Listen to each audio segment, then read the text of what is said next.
godmother, and good friend. One of my favorite authors, Anne Lamott, says that each one of us represents a great event in someone else's life. And indeed, that applies to Scott.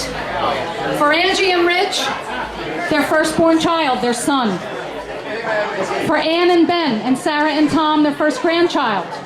For Sandy, Jimmy, and me, a nephew. For Brenda, a big brother, a playmate, and a lifelong friend. For Danielle, a great love, a new life, and a family. For Don and Gail, a good man to whom they could entrust their daughter. For Justin and Monty, a brother-in-law and a buddy. And now for Owen, an uncle. And for countless youth, a teacher, a mentor, and a role model. For all of us, somebody we really dig being around.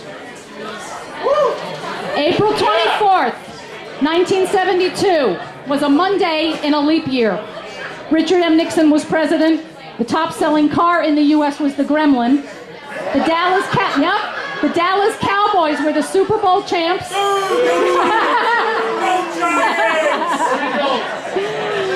The #1 TV show, and I love this, was All in the Family. The Godfather had just won Oscar for Best Picture, which probably explains why the week of April 24th, the cover of Time magazine featured Gang War, the how and why of murder. The #1 hit song on the Billboard chart was First Time I Ever Saw Your Face. And while it's a romantic love song, it actually describes the first time I peered through that hospital window and saw you. The first time ever I saw your face, I thought the sun rose in your eyes, and the moon and the stars were the gifts you gave. And it's been that way ever since, Scott. The gifts you give keep on coming.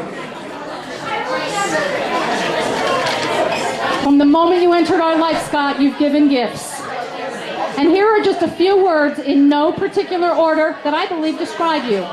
Astute, quick-witted, kind, warm, tough, tender, intelligent, moral, curious, loving, confident, manly. I knew that moral would get a reaction. Generous, secure, realistic, humble, fun-loving, hilarious, playful, and industrious. Here's what your parents have to say. There's no doubt that Scott has matured into a responsible young man, a man with a high degree of integrity, and it doesn't come as a surprise because he's been a very ambitious person his entire life. The writer Aldous Huxley once said that the secret of genius is to carry the spirit of the child into old age, which means never losing your enthusiasm. And Scott, that is you. Your enthusiasm hasn't dimmed once. It continues to emerge and brighten, and nobody carries the spirit of the child like you. May it continue to carry you always and always toward your heart's desire.